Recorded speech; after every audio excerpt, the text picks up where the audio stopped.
Oke, selamat sore menjelang maghrib, menjelang buka puasa teman-teman dimanapun berada. Saya doakan dalam keadaan yang sehat dan teman-teman yang menjalankan ibadah puasa semoga ibadah puasanya lancar ya. Alhamdulillah kita dipertemukan lagi dengan bulan Ramadan. Semoga ini bukan Ramadan terakhir untuk kita. Jadi kita coba untuk manfaatkan ya.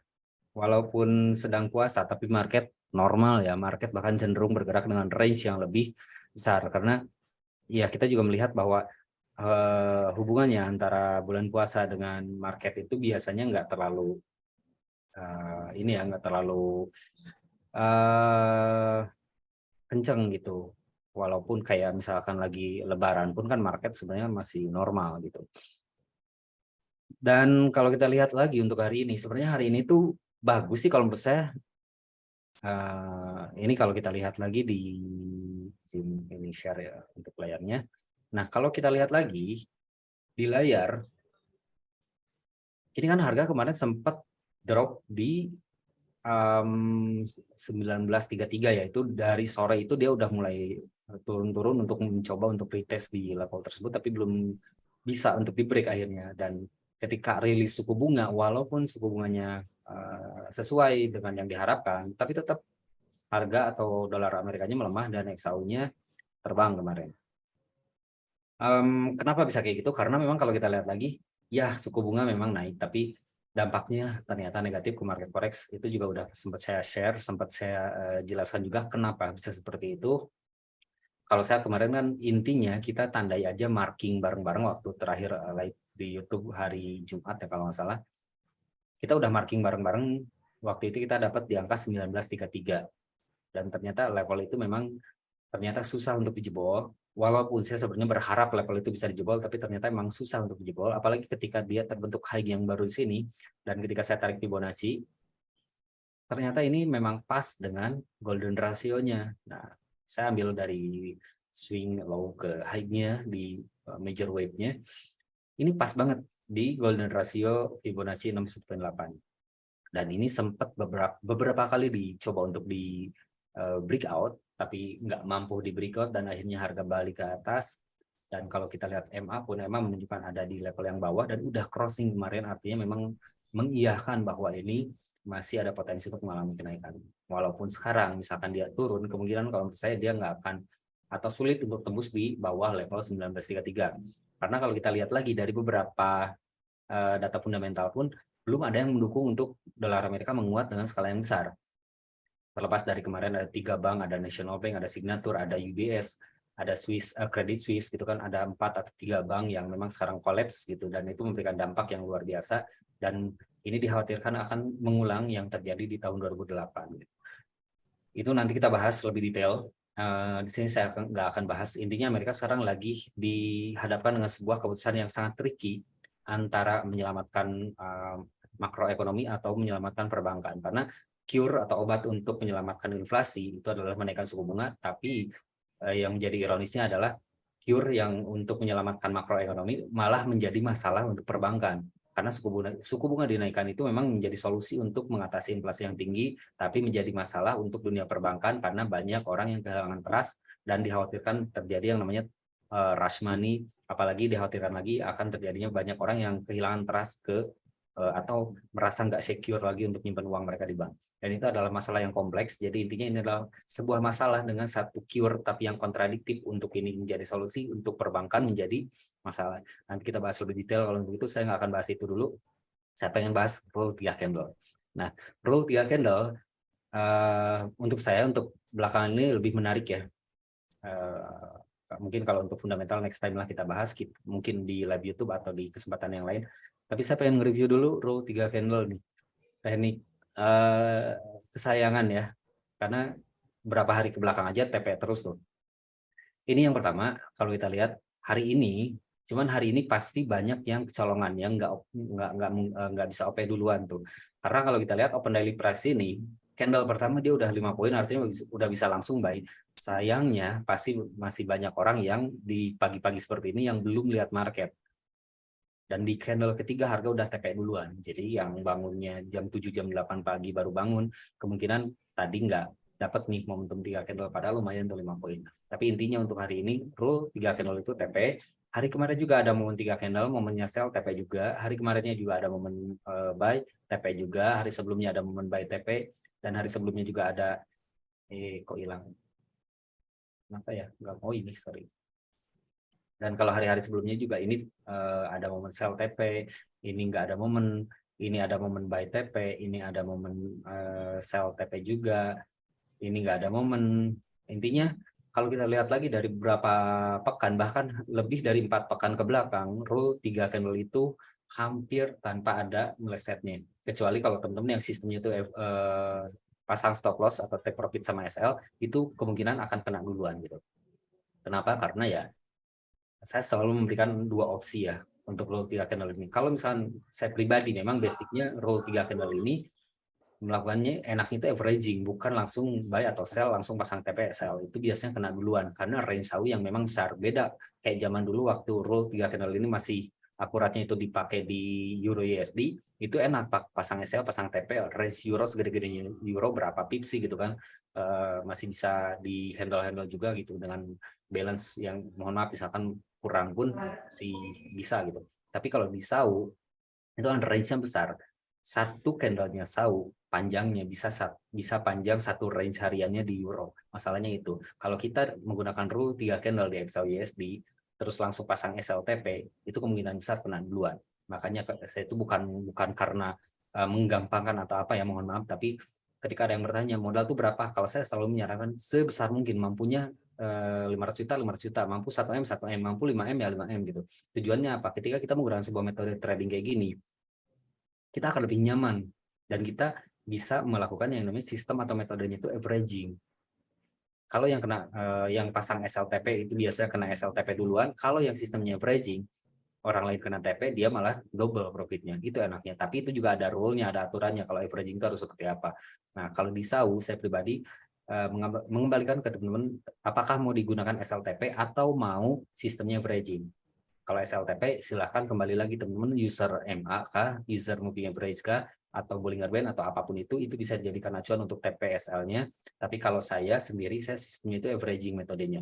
Ketika OP berdasarkan rule 3 candle di Excel ini. Nah, averaging juga ada aturannya, tergantung balance juga dan tergantung karakter marketnya lagi kayak gimana. Kalau kayak sekarang range-nya lagi tinggi, nah biasanya saya averaging per 7 atau per 10 poin. Contoh kayak tadi saya ada momentum buy di SAU ya. Nah, ini saya buy, kalau ternyata harga minimal turun 10 poin lagi ke bawah, saya buy lagi. Tapi lotnya harus kita atur, kita juga harus spare-nya sebaik mungkin. Kalau misalkan balance saya misalkan anggaplah $50.000, anggap saya menggunakan lot 0,3, averaging-nya berarti per sekian poin, saya bisa averaging berapa kali nih. Nah, kita juga nanti akan bagi dengan range yang SAU itu berapa, terus averaging-nya harus di level berapa aja, per berapa poin jaraknya, segala macamnya harus diperhitungkan. Tapi ada aturannya. Kalau teman-teman yang mau sistem averaging, sebenarnya gampang, tinggal ikutin aja. Kalau saya open buy, terus saya siap averaging, yang pasti pastikan balance-nya sama, pastikan lagi clear posisi juga. Kalau mau benar-benar disamakan, misalkan sistemnya averaging, nanti kita bisa bareng-bareng gitu. Itu akan lebih nyaman kok, di luar atau selain dari hasilnya akan jauh lebih apa ya, lebih enak profitnya, ya lebih nyaman juga ketika kita trading, balance-nya kita gedein segede mungkin, lotnya kita tekan sekecil mungkin. Ketika harga tiba-tiba ada news kayak kemarin pun kan kita ketarik pun nggak panik, masih bisa enjoy aja gitu kan, nggak harus kayak gimana-gimana. Atau harga sebenarnya kan sekarang juga balik lagi, kemarin juga sempat naik sampai 2000 sekian, kan turun ke 1933. Dari 1933 naik, seolah-olah kemarin kayak nggak akan turun, akhirnya mentok di 1980-an. Sekarang 1880 dia turun lagi, nanti juga ada mentoknya di mana. Harga itu yang harus kita ingat, dia berbentuknya wave, nggak selamanya naik, nggak selamanya turun. Itu yang harus kita perhatikan. Gitu. Jadi intinya saya lebih apa ya, untuk trading harian saya akan lebih nyaman dan saya akan lebih fokus menggunakan rule 3 candle. Ya walaupun misalkan ada signal di grup ikut, kalau misalkan ada mapping yang lain juga saya bisa masuk juga, tapi kalau yang menjadi teknik utamanya untuk harian, untuk trading harian saya, ya saya menggunakan rule 3 candle. Dan tentu juga pasti udah paham ya kebanyakan cara menggunakan rule 3 candle ini kayak gimana, karena gampang banget gitu cara pakainya. Kita cuma munculin separator harinya, gunakan time frame-nya H1, pair-nya di XAUUSD, tinggal lihat dari open daily price kalau di kita ke jam 5, harga apakah turun atau naik, minimal 3 poin atau 5 poin gitu. Udah tinggal entry aja, kayak gitu doang rule-nya. Terdengar sangat sederhana, terdengar sangat apa ya, kayak apa sih, nggak serius gitu kan, tapi teman-teman boleh review ke belakang, nggak perlu sehari 2 hari ke belakang, review sebulan ke belakang, apakah harga itu selalu balik ke open daily price kalau di awal dia turun atau naik 5 atau 3 poin gitu. Akurasinya masih luar biasa, karena kalau akurasinya udah nggak bagus, saya juga mungkin udah nggak pakai lagi gitu, seperti itu. Nah, itu review untuk teknik yang saya gunakan, plus review untuk hari ini dan beberapa hari ke belakang untuk menggunakan rule 3 candle ini. Dan memang sampai dengan hari ini alhamdulillah masih bisa make money ya menggunakan rule 3 candle ini, walaupun simple tapi ya it's okay lah, yang penting bisa make money di market forex. Itu sih orientasinya gitu. Selebihnya mungkin apakah sore ini kita ada momentum atau kita akan bikin mapping, nanti ada 2 rekan saya juga yang akan lebih menjelaskan untuk detail mappingnya seperti apa, entry-nya akan di mana, fundamentalnya seperti apa, nanti akan dijelaskan lebih detail lagi. Tapi kalau misalkan dari saya sih itu aja, nggak banyak. Yang penting teman-teman bisa paham ya. Kalau ada yang masih mau ditanyakan, silahkan bisa di kolom komentar. Insya Allah kita akan jawab satu persatu sambil nunggu buka puasa. Oke? Sekian, mudah-mudahan bisa dipahami. Mohon maaf tidak bermaksud untuk menggurui, tapi semoga bermanfaat. Oke. Silakan dilanjut.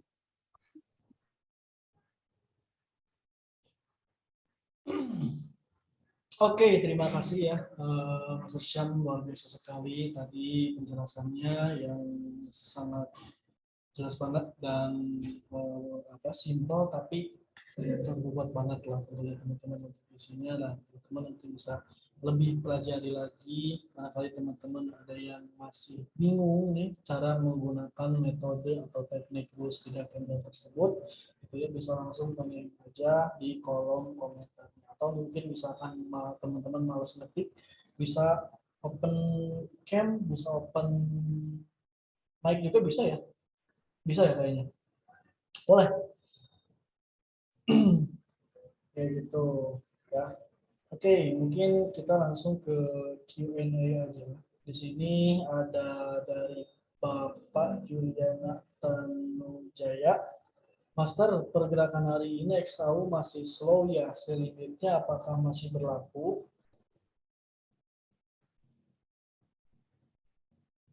Gimana Master, untuk limit XAU apakah masih berlaku katanya? Masih ya, masih berlaku. Masih ya? Oke, untuk limitnya masih berlaku. Tadi kita pasang PO di harga 1987 ya. Ya. Dan untuk stop lossnya di 1997.0, untuk profitnya di 1977.0, itu masih berlaku ya Bapak. Oke. Lalu di sini ada dari Bu Ida. Master, saya lihat di rilis News Today merah membara. Apakah ada impact ke pair XAU? Terima kasih. Oke. Ya, kalau misalkan kita lihat di kalender ekonomi untuk hari ini, itu ada beberapa rilis data yang cukup menarik juga ya untuk kita perhatikan.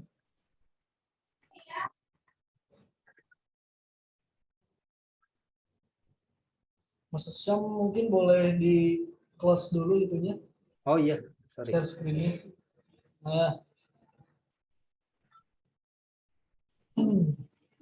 nah ini ya. Ada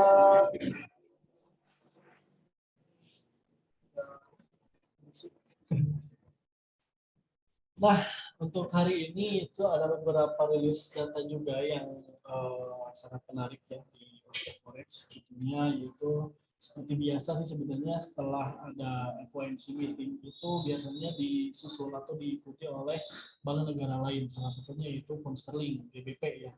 Nah, di sini GBP juga itu akan merilis suku bunganya yang dimana mungkin secara perspektif hampir sama ya mengikuti Fed itu masih akan menaikkan suku bunganya di 25 basis point saja. Tapi kalau misalkan kita perhatikan dari segi data untuk suku bunga itu masih tinggi di USD-nya ya, di Amerika. Dan di mana kemarin itu rilis udah 5 ya, Master, udah 5% ya suku bunga. 10%. Gitu, tapi untuk di pound sterling sendiri itu masih diprediksi akan hanya sampai di 4,25% saja. Kayak gitu ya. Dan itu rilis nanti pada jam 19 waktu Indonesia bagian barat atau jam 7 malam nanti ya. Tentunya ini akan menjadi pergerakan yang sangat besar juga tentunya, khususnya di pair pound sterling, yaitu di GBP USD, di GBP JPY, dan yang berpasangan dengan mata uang pound sterling. Itu pasti akan berpengaruh besar sekali. Kayak gitu ya. Nah, dilanjut lagi ada unemployment claim. Di sini nih unemployment claim itu biasanya medium impact. Nah, menarik nih. Sekarang itu malah high impact. Yang dimana mungkin saya sedikit memperhatikan juga ya, atau mendengarkan pidato dari Bapak Powell pada waktu FOMC kemarin pada press conference, gitu kan, di mana menyimpulkan bahwasanya para petinggi atau para pejabat tertinggi itu masih belum memikirkan untuk stop atau bahkan sampai memangkas suku bunga, kayak gitu ya. Nah, yang dimana mungkin Bapak Powell juga mengatakan bahwasanya ya kita harus melihat dari data-data yang akan dirilis, salah satunya unemployment claim, mungkin nanti akan ada NFP juga, ditambah lagi mungkin nanti dilihat hasil dari perkembangan suku bunga inflasi yang itu nanti pasti bakal mempengaruhi. Nah, gitu. Nah, di sini unemployment claim jarang-jarang nih dia malah merah, high impact. Gitu kan, ini pasti bakal impact banget, impact besar banget nanti rilis di jam 19.30 waktu Indonesia bagian barat, yang dimana unemployment claim ini malah dia diprediksi akan melemah untuk USD ya. Itu kan yang dimana dari data sebelumnya itu di 192K atau di 192.000, dan berpotensi atau forecast-nya sendiri itu di 198.000, di mana ada sedikit ya cukup lumayan juga, gitu kan, ada sedikit pengangguran naik di Amerika, kayak gitu. Itu mungkin kalau misalkan nanti secara aktualnya itu tentunya lebih besar daripada perkiraan atau daripada 198K ini, itu berpotensi akan melemahkan untuk USD, gitu ya. Tapi itu pun sebaliknya, kalau misalkan nanti di bawah 198K ya, 198K itu pasti USD-nya pasti optimis, begitu ya, atau bakalan lebih menguat. Kan kalau misalkan nanti rilis data itu di bawah reviews atau data sebelumnya, yaitu di 192, gitu kan. Rilis ada 190, udah bisa USD pasti bakal berpotensi turun yang cukup lumayan jauh. Untuk mungkin lebih ke equity action profit terlebih dahulu, itu bisa saja terjadi. Nah, itu mungkin untuk rilis data di kalender ekonomi hari ini ya. Terima kasih sudah bertanya. Di sini ada Pak Beni juga. Kalau selamat sore ya, kalau di sini masih sore nih Pak, ikut nonton salat maghrib dulu, tapi di Jepang udah buka, Masya Allah, luar biasa. Selamat berbuka puasa Pak. Pak Beni, luar biasa. Lalu di sini ada dari Sinta Julianti. Kalau rules 3 candle memang harus 5 poin atau 3 poin juga udah bisa eksekusi Master katanya. Nah, boleh dong Master Syam dibantu dijawab untuk pertanyaannya. Halo Master Syam. Kayaknya Master Syam udah buka duluan ya.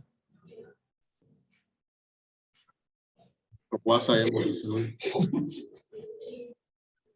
Nah, mungkin saya akan bantu jawab ya.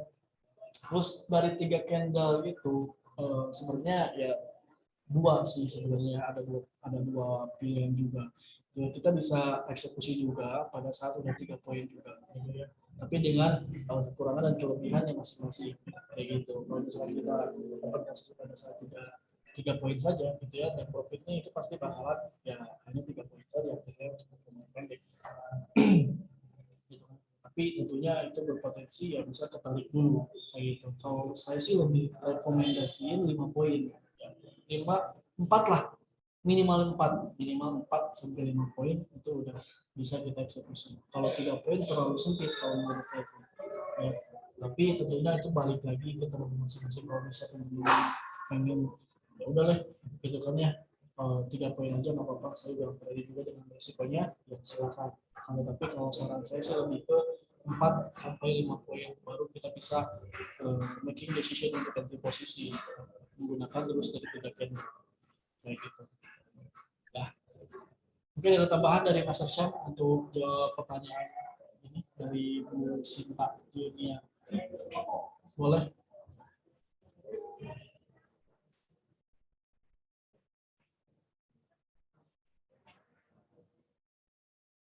Cek. Oke, ada pertanyaan apa?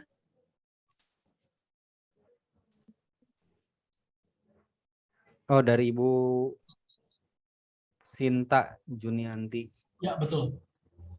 Kalau rule 3 candle emang harus 5 poin atau 3 poin juga bisa eksekusi. Sebenarnya gini.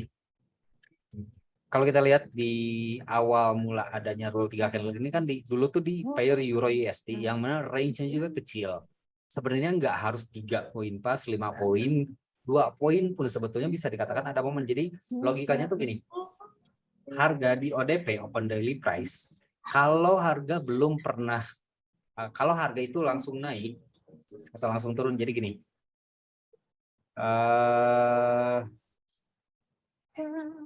Sebentar, saya buka whiteboard-nya dulu.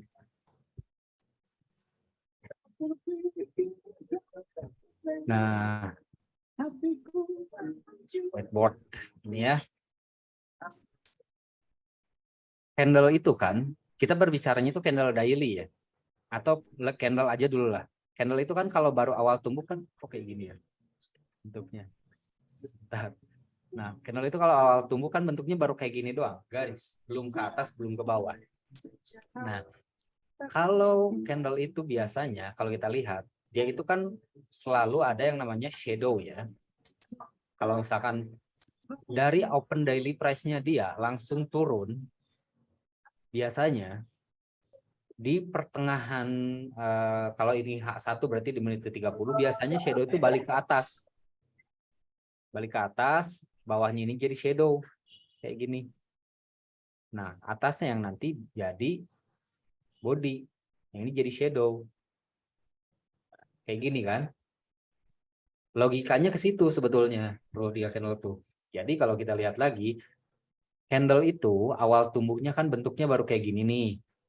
Nah, kalau misalkan dia dari awal tuh langsung ke bawah kayak gini, biasanya kalau kita anggap ini time frame H1, biasanya dia itu di menit ke-30 balik ke atas. Dan yang bawahnya tadi ini jadi shadow, jadi candle itu bodinya ke atas. Nah, logikanya menyambungnya sama rule 3 candle ini apa? Jadi kayak gini. Ini kan candle daily yang kita gunakan di H1, di D1 ya, di SAU. Kalau pagi-pagi awal tumbuh candle daily-nya dia langsung turun ke sini, artinya belum ada shadow kan ke atas. Sedangkan biasanya yang namanya candle itu selalu ada shadow atas bawah. Ya ada yang nggak punya shadow, tapi jarang kan.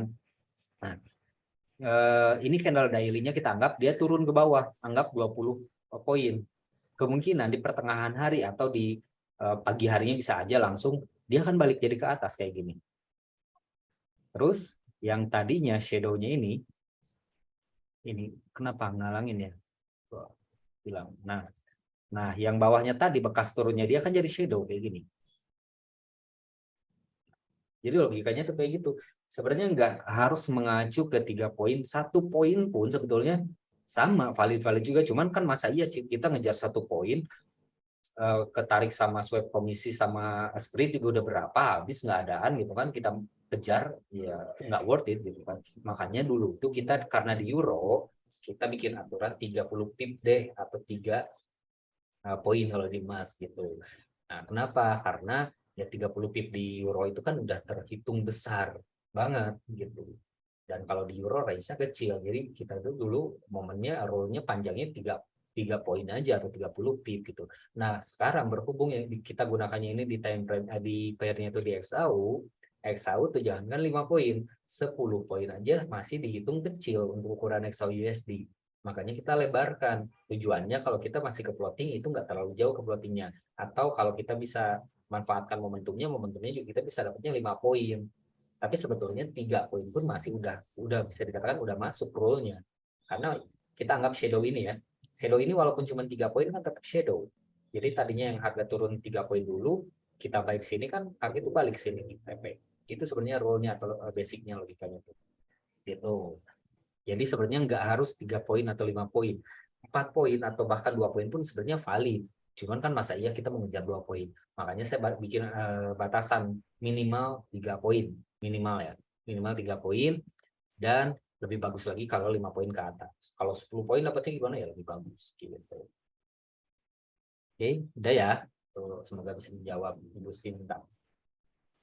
Oke, luar biasa ya. Tadi udah diperagakan juga seperti apa skenario, bukan skenario, peragaannya gitu kan, misalnya candlestick-nya itu jelas banget tadi ya. Semoga bisa mencerna dan bisa bermanfaat perlindungan langsung gitu ya. Oke, kita lanjut ke pertanyaan berikutnya dari Pak Beni lagi. Halo, salam dari Jepang. Saya member Mas Tireni nih. Wah, luar biasa.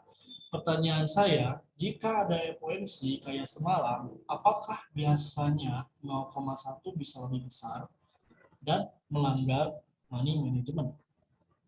Oke, 0,1 ya. 0,1 ya karena bertepatan mungkin di max itu minimal transaksinya 0,1 ya, gitu kan. Yaitu nggak terlalu besar juga sih ya sebenarnya untuk ukuran 0,1 gitu, dengan balance yang memang sudah minimal ditentukan gitu ya. Salah satunya yaitu di 10.000 US dollar dengan lot 0,1 itu bisa dibilang nggak besar kayak gitu ya. Kalau misalkan pada saat kejadiannya FOMC gitu ya, wah ada ini ya, backsound luar biasa. Biar ini ya, biar santai kita. Nggak terlalu juga sih Pak sebenarnya ya. Yang penting tentunya kita bisa manage risikonya, stop loss dan take profitnya. Risiko itu sih kalau misalkan kita trading pada saat news ya, jadi bukan hanya di FOMC. Nah, kalau misalkan kita trading berdasarkan atau pada saat news itu tentunya ada kelemahan dan kekurangannya juga ya. Salah satunya yaitu sprint ya. Sprint itu biasanya agak melebar begitu ya. Nah, itu mungkin jadi istilahnya jadi kekurangan kalau misalnya kita trading pada saat news begitu. Nah, itu pelebaran sprint itu teman-teman bukan hanya di broker reading saja gitu kan ya, bukan kita juga yang mengatur gitu kan, tetapi hampir di seluruh broker yang gagal gitu kan ya, dan memang sudah besar gitu ya brokernya, itu pasti bakal ada terjadinya pelebaran pada saat rilis atau pada saat ada news begitu. Itu sih sebenarnya wajar-wajar banget, tapi itu merupakan kekurangan kalau misalnya kita terjadi pada saat rilis news itu ya. Sehingga betul sekali sih sebenarnya kalau misalkan kita open posisi aja 0,1 ya pada saat rilis news itu bisa langsung minus, bisa langsung minusnya beda dari kita trading tanpa news kayak gitu, itu bisa langsung minusnya cukup besar, sehingga mungkin saja 0,1 gitu ya, kita menggunakan 0,1 pada saat itu terlalu besar kayak gitu. Tapi kalau misalkan secara sendiri sih masih wajar, masih batas wajar kita bisa menggunakan 0,1 pada saat trading news Semoga terjawab ya, semoga membantu. Ya kalau kelebihannya tentunya tadi kan kekurangan ya. Kelebihannya ya likuiditasnya lebih besar, likuiditas dan pergerakannya lebih besar. Jadi cepat liquidnya.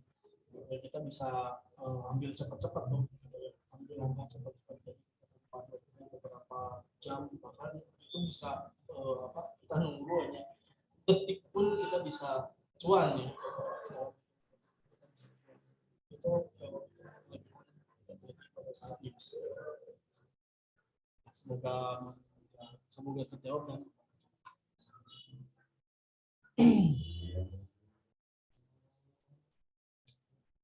Oke, dari Pak Beni lagi, 3MA itu lebih akurat H4 atau H1 Master?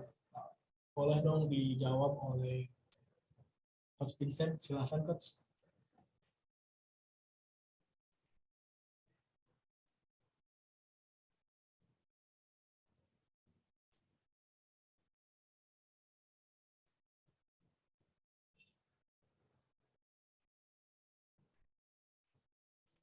Halo Coach, apakah suara saya ada? Ya, Nah, ada. Boleh. Ini banyak banget ya yang bertanya 3MA itu lebih akurat H4 atau H1 Master? tidak masih Master Widi ya. Kayaknya Master Syam ya, 3MA itu. Saya kurang tahu sih. 3 candle mungkin ya maksudnya. 3MA ini 3MA. Oh. Master Widi pelajari. Oh, Mas Tirani sih itu isi ya. Om ini mungkin bisa tanyain atau nanti bisa diskusi sama Master Syam, boleh silahkan. Oke, kita langsung ada lagi yang bertanya, Pak Syam. Nah, ini ke Pak Syam nih. Jika kita telat masuk di metode 3 candle, maka bagaimana cara kita melihat titik ODP-nya? Makasih Pak Syam. Itu katanya.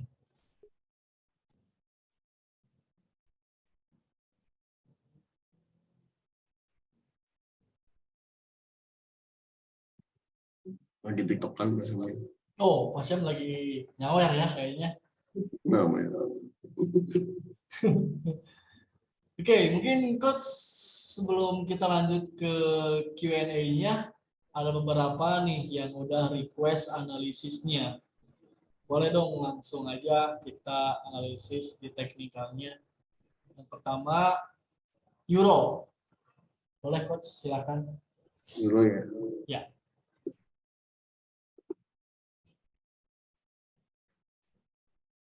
Aduh.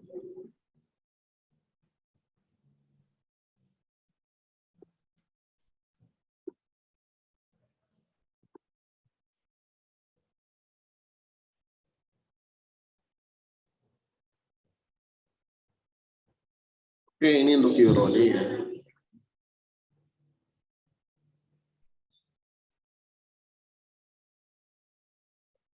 Nah, ya. Untuk Euro USD, kalau kita lihat di sini, kemarin itu ada tanjakan tinggi ya. Tinggi banget. Kalau kita lihat di sini tuh, benar-benar luar biasa ya untuk Euro sendiri tuh. Karena beberapa kali kita lihat di sini, ini tuh membuat low yang merendah, tapi nggak kuat ya. Nah, di sini 1, 2, 3 ini nggak kuat banget. Nggak kuat tembus beberapa kali. Yang jadinya dia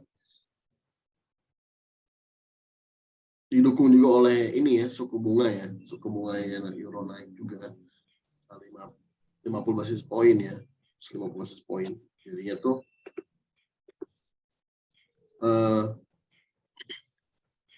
Euro membuat kenaikan lumayan. Itu. Nah, kalau misalnya kita tanya atau misalkan kita cari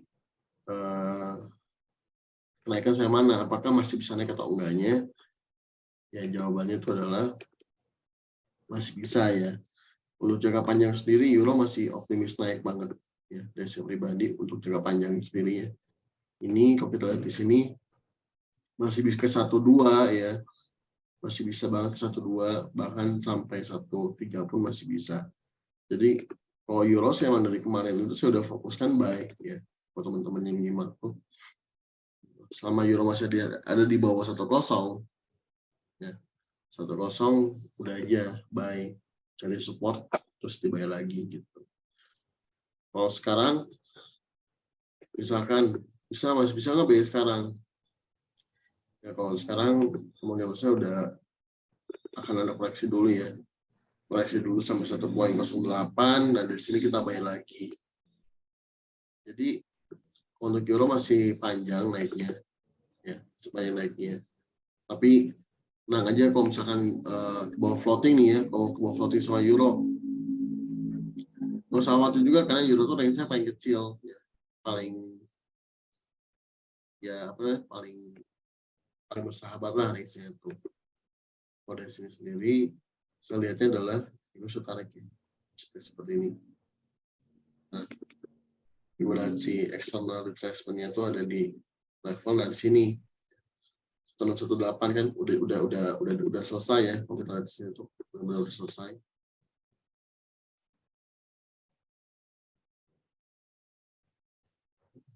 Nah, udah selesai nih. Jadi bisa jadi dia ke bawah dulu. Kalau misalnya seperti itu harusnya sih secara aturannya ke bawah level 100 lagi di sini. Cuman saya agak pesimis untuk euro agak bisa turun ke bawah sini ya. Gitu. Kemungkinannya euro bisa langsung naik bisa ya sini. Karena news hari ini pun untuk USD negatif ya teman-teman. Untuk news USD-nya negatif. Kalau misalnya news USD-nya negatif, berarti kan mau nggak mau atau kita bisa mengartikan USD akan melemah dan euro yang saat ini sedang kuat-kuatnya bisa terbang naik ke atas gitu loh. Gitu. Ya paling bagus sih buy-nya di 108 ya. 1,08 di sini ini paling bagus untuk buy-nya. Itu untuk euro. Lalu untuk apa lagi tadi ada yang nanya? GU coach. GU ya. Untuk GU.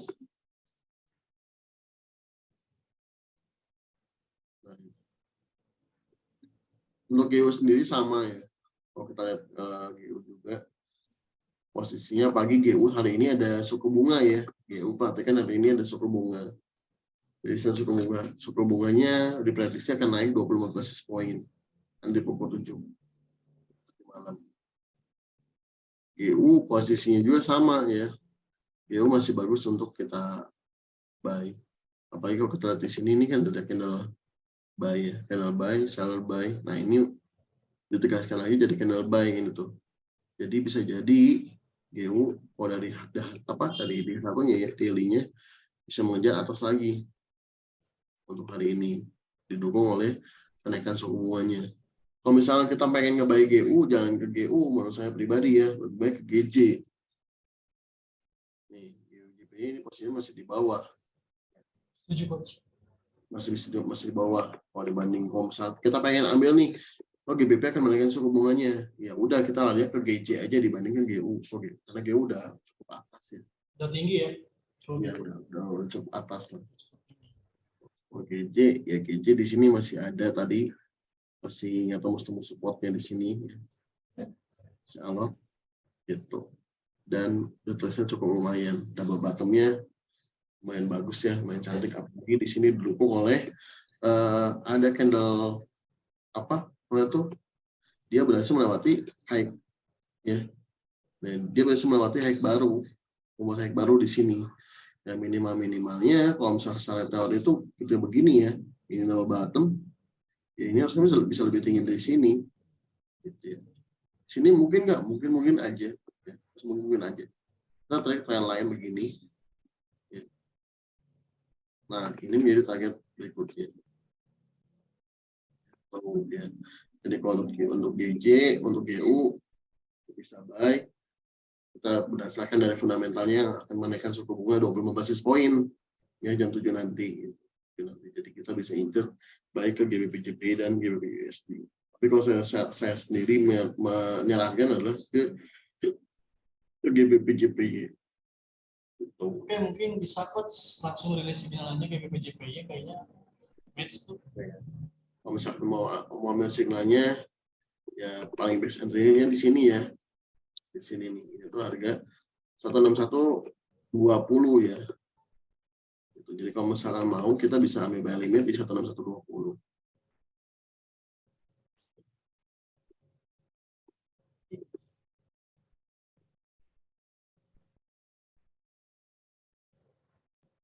Satu 20 ya. Buy limitnya 120. Stop loss-nya 200 ya.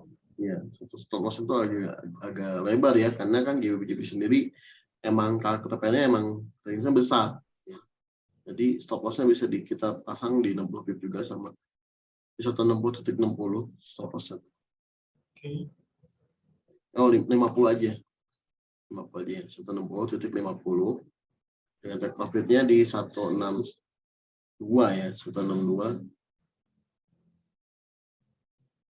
Titik 2 dulu aja.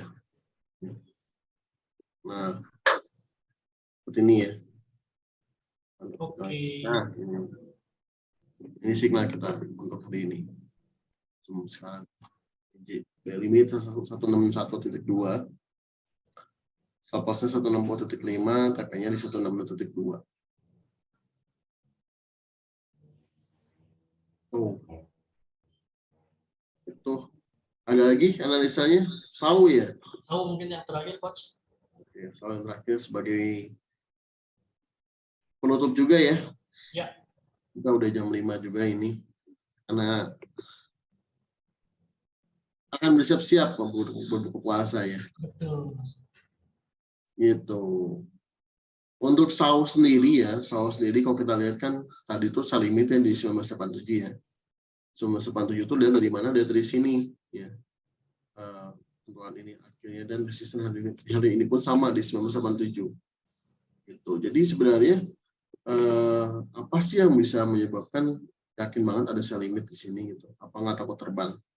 Takut terbang itu tetap ada ya. Saya udah menginfokan ini pun ada plan B-nya. Plan B-nya itu adalah di sini dia membentuk inverse head and shoulder ya. Nah, di sini dia membentuk inverse head and shoulder gitu. Bukan. Ini bagus banget, pas banget ya.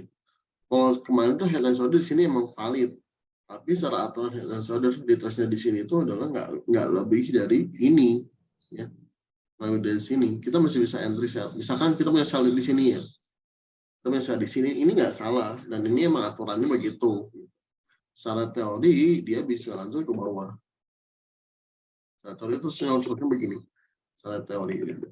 Cuman baik lagi. Sentimennya masih belum kuat ya. Meskipun fundamentalnya suku bunga naik 25 basis point, cuman sentimen pasar melihatnya adalah kenaikan suku bunga ini sesuatu hal yang dipaksakan. Ya. Kalau misalkan saya pribadi untuk inflasi Amerika sendiri ada di 2% targetnya, dan menurut saya itu ya susah ya, inflasi 2% itu agak susah banget, gitu loh. Agak nggak masuk akal lah. Agar The Fed memiliki inflasi sebesar 2%. Menurut saya pribadi ya, menurut saya pribadi itu agak susah dan agak nggak masuk akal.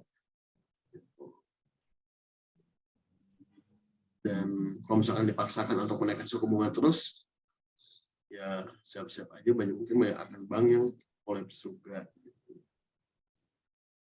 Nah, di sini sisi lain tadi ya, gitu. Jadi di balik bank-bank yang kolaps, di sisi lain juga banyak juga para pemain besar dan semua pasar juga lebih cenderung kepada emasnya ya, emas, di mana emas itu menjadi suatu aset ya, aset safe haven, bukan untuk investasi, tapi di mana aset safe haven ini adalah barang yang paling mudah untuk diliquid ya, dicairkan itu artinya dijual ya. Dan dengan tingkat tingginya orang membeli emas, mau nggak mau emas membuat kenaikan cukup signifikan. Kalau misalkan bisa nggak ke 2000, ya. Kalau kita ngomong bisa ke 2000, ini kemarin udah disentuh 2000-nya, ya. Udah disentuh 2000-nya. Nah, sekarang tinggal membuat penentuan nih, antara 87 tembus. Kalau 87 ini menjadi benteng terakhir false break-nya. Ya, ini udah jadi false break-nya di sini tuh. Tapi kalau misalkan nanti di sini tembus 87 tembus, udah berarti kita mau kemana lagi ya? Gold berarti di saat lebih tinggi lagi gitu. Karena di sini dia udah membentuk ada false break-nya.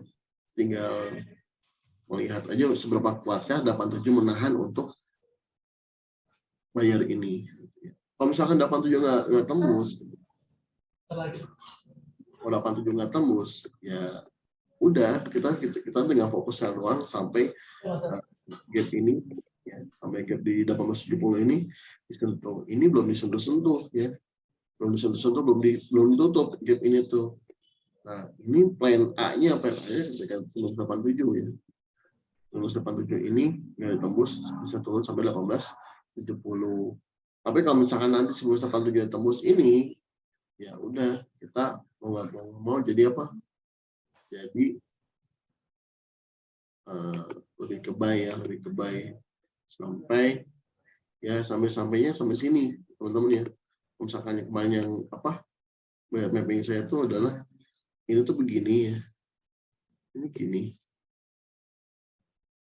Ya. Kalau kita tarik trend line itu bisa aja, masih bisa ya. 1, 2, 3 ini rendah. Lalu kita tarik begini, ini tembus kemarin tuh ya. Nah, seperti ini ya. Ini tembus, weekly-nya tembus, makanya dia ke bawah sini untuk retrace. Ya. Ini masih sesuai dengan mapping beberapa hari lalu gitu ya. Gitu. Nah, masih ke sini dan di sini benar banget direspon. Ketika ini direspon, ya ada buyer di sini, mau nggak mau jadinya gimana? Ya jadinya antara 87 nih. Kuncinya di 87 ya. Kuncinya di 87. Ketika 87 tembus maka ya udah kita tunggu aja di 2050-an. Maka kita bisa follow buy-nya ya. Kita bisa follow buy-nya di sini. Ya, ketika 887 tembus ya. Ketika 88 tembus. Nah, kita bisa follow buy-nya. Nah, buy di sini buy. Dengan stop loss-nya ya di sini ya, di swing terakhir di 19.7 ya gitu. Jadi 87 ke 73 itu berapa? Sekitar 14 poin ya, atau 140 pip. Sekitar 140 pip. Tapi itu cara follow trend-nya. Tuh, ya, cara follow trend-nya di 87 buy. Apa tembus ya, tembus 87 kita ambil buy. Stop loss-nya di 73 gitu. Tapi kenapa kita ambil sell limit? Itu tadi ya, sementara setup yang sekarang itu adalah sell limit. Gitu. Nah, ini bisa diambil ketika plan B, plan A-nya itu nggak berjalan. Plan A nggak berjalan itu ketika kita di 87, ternyata kita di 97-nya kena stop loss-nya. Nah, di sini kita kena stop loss di 97-nya. Nah, maka barulah kita ambil plan B-nya dengan cara ya begini kan. Kalau plan B itu begini, dia ke sini. Nah, nanti di sini baru kita ambil untuk buy-nya. Di sini ambil buy-nya, di sini ambil stop loss-nya. Gitu. Ini nanti untuk saw ya, untuk saw jadi ada 2 plan sebenarnya ini gitu. Tapi yang paling dekatnya yang paling betul sih 87 di sell di sini ya. Kenapa? Karena dia dari sebelumnya ini ada penurunan, meskipun penurunannya masih disebut koreksi ya, masih disebut koreksi gitu. Cuman ya kita ambil langkah dulu di sininya. Nah, kalau misalkan kalau loss pun kita bisa ambil recovery-nya dengan cara ambil di sini ya. Di sini untuk buy tapi di atas di 2010, 2050 kayak tadi. Mungkin nggak ke sana, mungkin aja ya, apalagi ketika harga udah close candle ya, apalagi close bulanannya ya, close bulanannya di atas 2000. Waduh. Udah deh. Follow dulu aja, follow trend dulu aja. Kalau misalnya close candle bulanannya sampai di angka 2000. Kalau misalnya close candle bulanannya masih di bawah 2000, apalagi ada di bawah 35 ya. Close candle bulanan ada di bawah 35, masih bagus untuk saw, untuk sell gitu. Itu paling ya teman-teman semuanya. Kalau misalkan ini untuk saw apakah bisa disebut jurusan lagi? Tergantung ya Pak ya. Gitu. Kuncinya sekarang di 87 dan di close bulanannya. Gitu. Tergantung ada di 87 dan close bulanannya. Kalau misalkan pas bulanannya ada di atas 2.000 sih agak susah.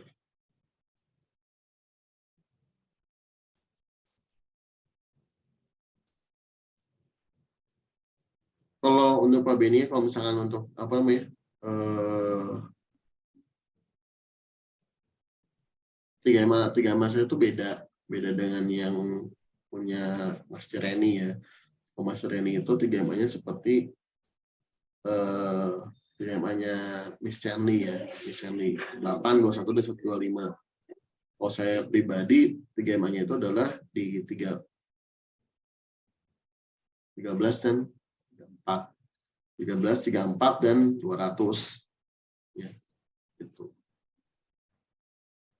Kalau cara bacanya sih sama-sama aja. Gitu.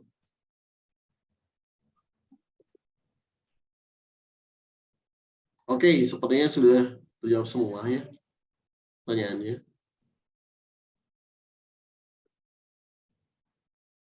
Jikanya udah,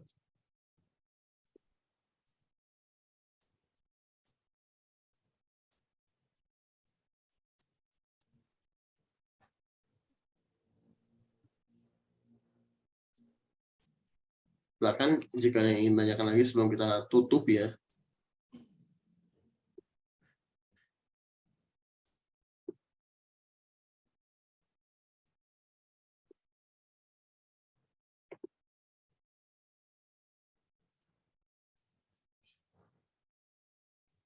Sepertinya sudah terjawab semua ya.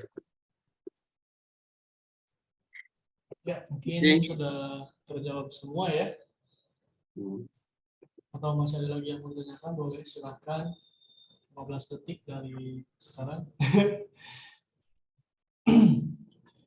Oke, ya mungkin karena waktunya terbatas juga ya, Bapak Ibu dan teman-teman semuanya, mungkin yang belum terjawab atau yang masih mau bertanya, yang masih belum mengerti juga boleh langsung tanyakan aja, bisa di Japri boleh, atau bisa di grup langsung boleh ya, tag aja kita gitu ya, langsung nanti kita akan jawab di grup di Max Executive Class by DHC ya, di grup WhatsApp. Tentunya ramaikan di grup tersebut, jangan malu untuk bertanya, jangan malu untuk sharing juga ya tentunya teman-teman. Oke, mungkin cukup sekian karena mungkin waktunya terbatas. Sekali lagi tentunya ya teman-teman semuanya, mohon maaf apabila ada kesalahan kekurangan kata. Mungkin kita akhiri aja untuk webinar malam ini ya, sore ini ya. Semoga bermanfaat tentunya teman-teman. Sampai jumpa di live webinar berikutnya. Saya Widya Muhammad Kahfi. Dan saya Vincent Sony. Saya Syam pamit undur diri. Assalamualaikum warahmatullahi wabarakatuh. Salam sehat, salam sukses, dan salam profit konsisten selalu. Bye-bye. Sampai jumpa.